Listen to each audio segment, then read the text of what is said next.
Ayun po, good morning. Medyo makulimlim yung panahon yun. Lakas ng ulan kahapon. Hindi ko alam kung may bagyo. Dito tayo sa farm ulit. Panibagong episode na naman natin. Panibagong video. Magpapakain na naman tayo ng mga alaga natin. Magandang araw sa inyo lahat. Ayan, medyo madilim ang panahon. Medyo tanghali na pero pa, madilim pa. Nakaulan na naman siguro ito. Ayan. Nag-aantay na naman ang pagkain nila. Hindi na mapakali. Gutom na naman ang mga alaga ko. Tara, pakain tayo. Dami nyo.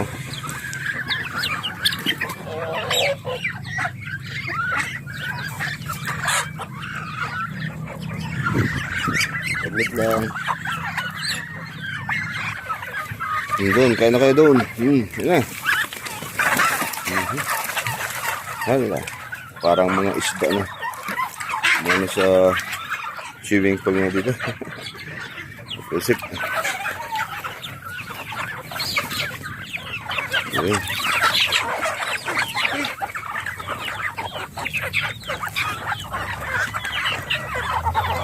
Lagi mga gutom itong mga alaga.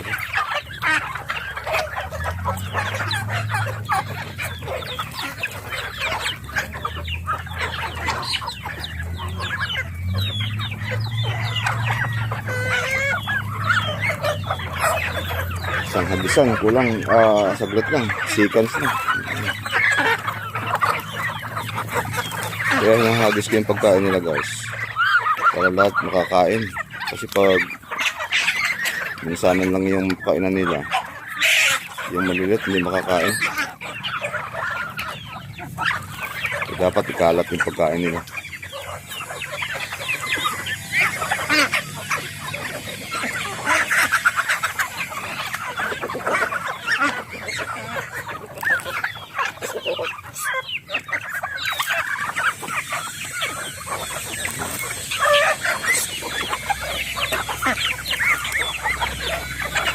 Dapat yung hagis mo dito mabilis. Para kang nagsasabog ng palay. Saglit lang. Shout out lang sa mga masugid kong mga viewers. Mahilig dyan sa mag-alaga ng mga ganitong hayop.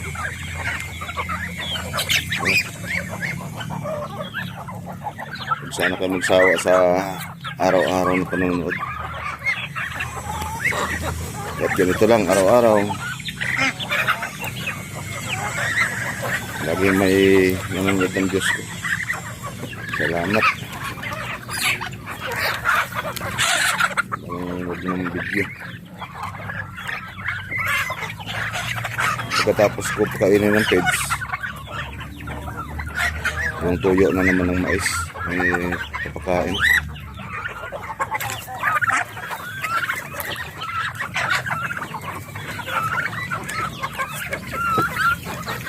Itong kalaban nila pag tuloy-tuloy itong maulan na panahon. Sigurado yan. Kailangan ko na naman silang ikulong sa loob ng kulungan doon para hindi sila magkasakit.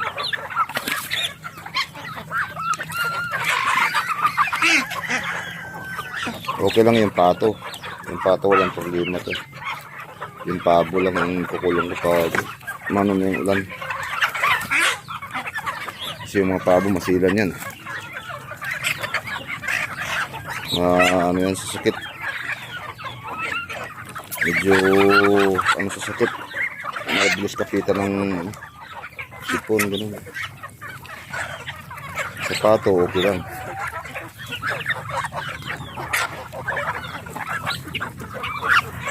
Gusto ng pato yung yung laging umuulan, yung malamig.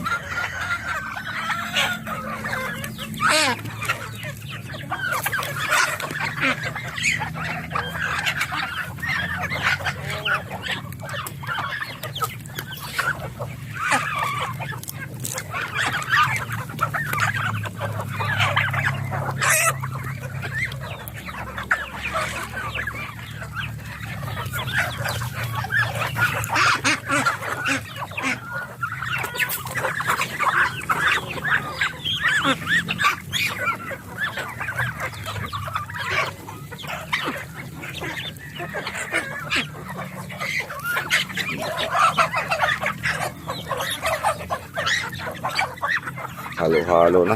Manok, pato, pabo.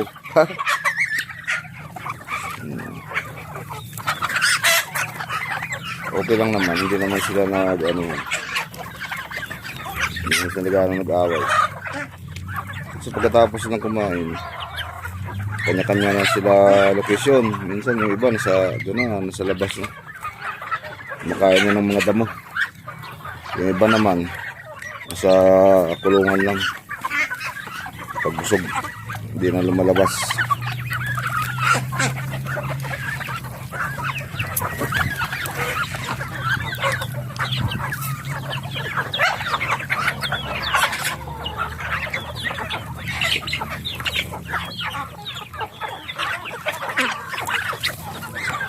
Yung karne ng pabo guys, yan ang pinakamasarap na karne ng hayop. Kasi wala siyang lansa pag naluto. Wala ka maamoy o malasahan na lansa. Yan ang pinaka-the best na karne ng hayop. Kaso lang medyo mahal lang. Saka malakas kasi kumain.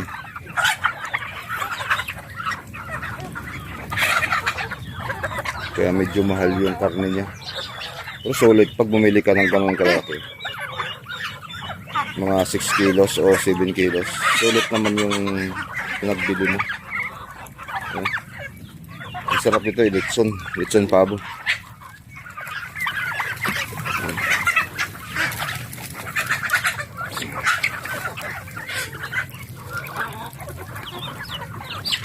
Babis ang karne ng pabo.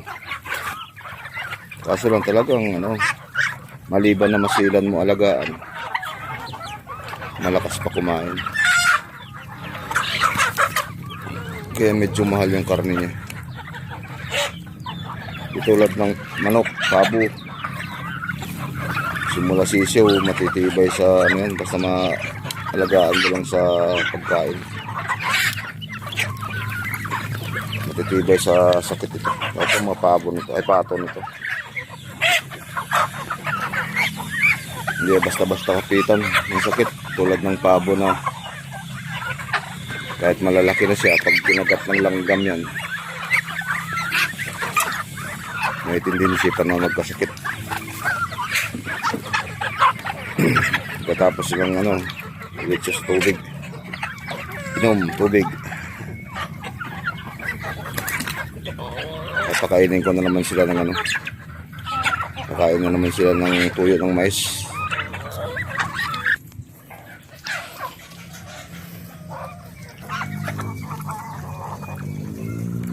Yun.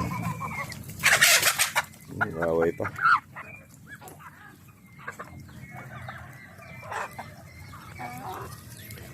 Tuyo ng mais na naman yung binanatan lang.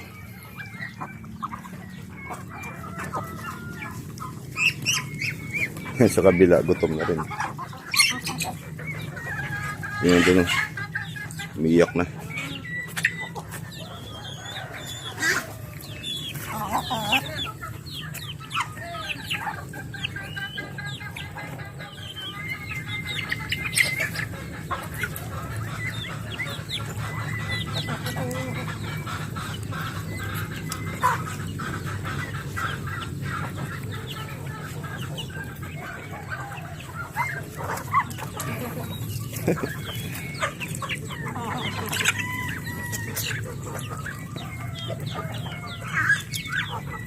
Makulimlim na naman ang panahon. May balak na naman umulan. Kahapon ang lakas ng ulan.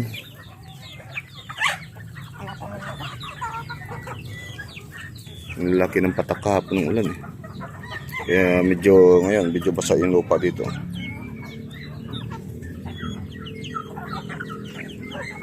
Hindi pa rin tapos. Hindi pa rin sila tapos kumain.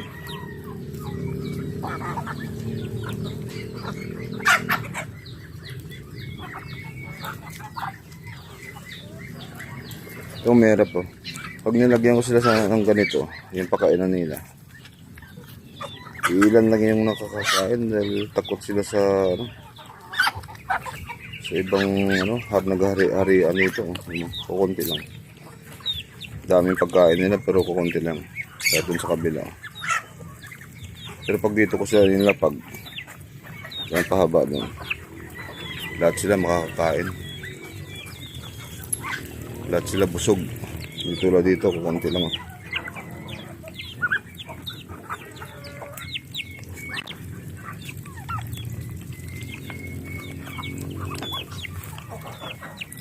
Takot sila, lalo na yung malaking pabo na yun.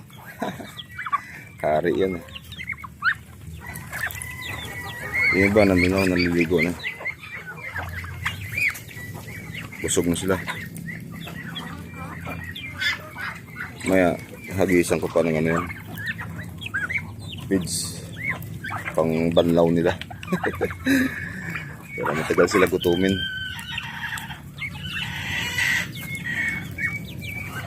Sa kabila, hindi ko pa napapakain. Busog na, busog na.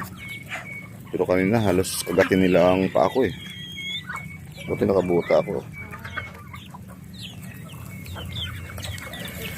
Meron dito sa loob, oh, hindi nakalabas. Nakulong.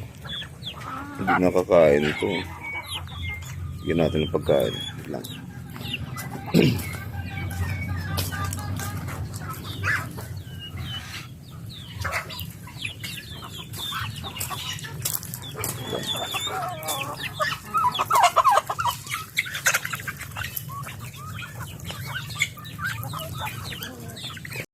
Ayan. Nakulong siya dun sa loob, hindi alam lumabas. Nakapasok siya pero doon sa baba lang naman. Kaya binigyan ko na dun sa loob. Ayan. Mamaya ano din yan, nakakalabas din yan. Hindi pa rin tapos kumain.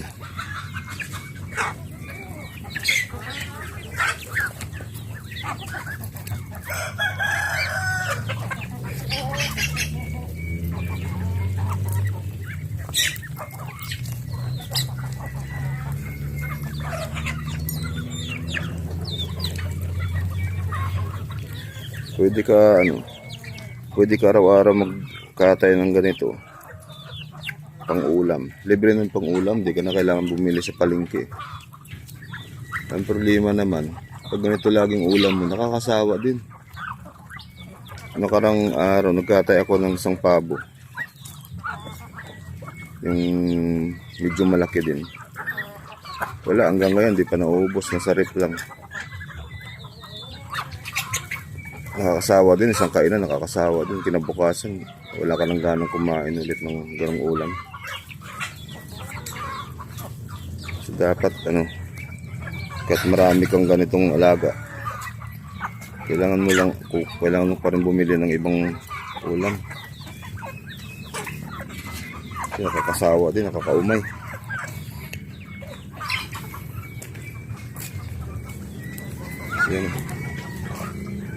Yan, nasa swimming pool ng iba.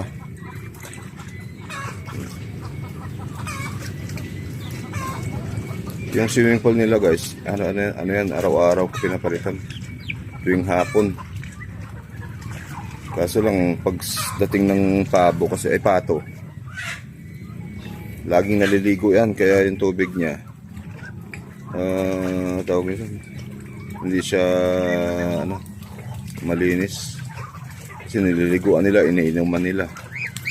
Yung ginagawa ko, yung pabo, nilalagyan ko ng sarili nilang inuman yan. Kasi lang umiinom pa rin sila.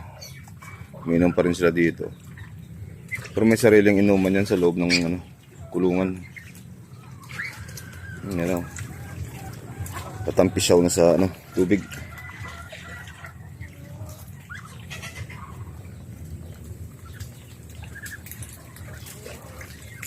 Shout out dyan sa mga mahilig mag-alaga.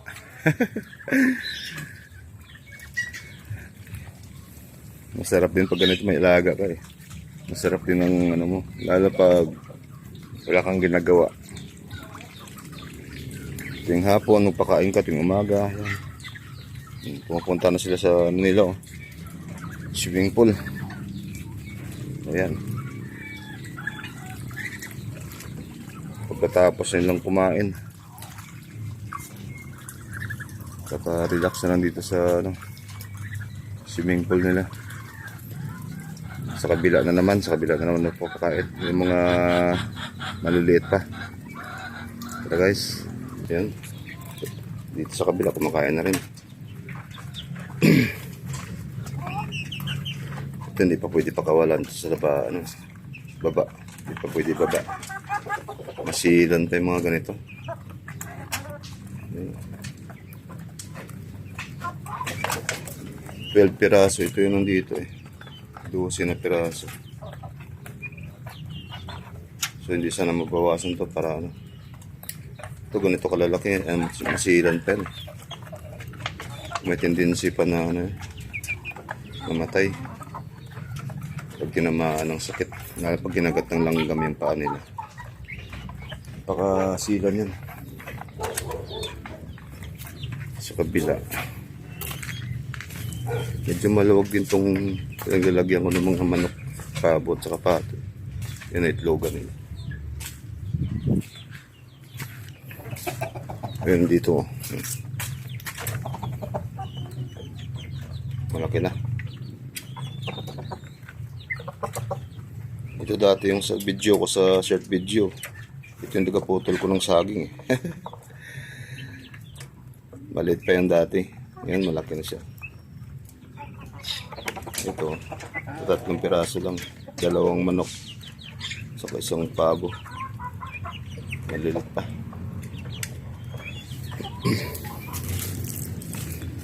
Marami ng bakante na kulungan ko dito dahil wala na mga sisiw.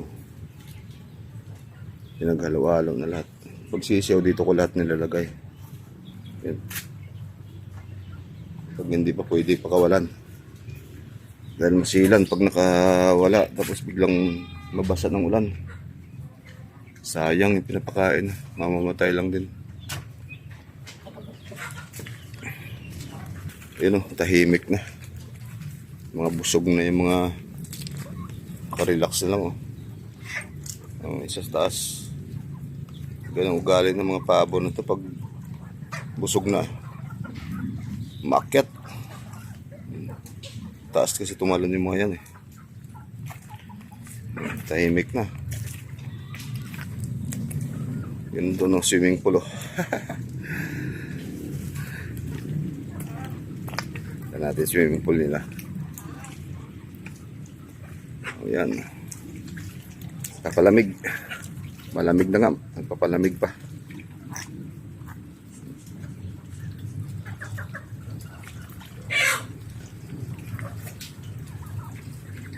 Iyon. Sige mga sir, mga ma'am, mga idol. Dito muna yung video ko. Next video ulit. Next episode. Huwag sana po kayo magsawa sa papanood ng mga video ko. At walang kabuhay-buhay. Ayun, may mangga na hinog pa dito. Pangit ng itsura niya. Dinaanan nata ng baha. Marami din bunga to Ay, narabis ko na. Sige guys. Salamat po. Salamat sa walang sawa ng support sa mga panonood ng video ko. Thank you. Bye-bye. Ingat pong lahat. God bless.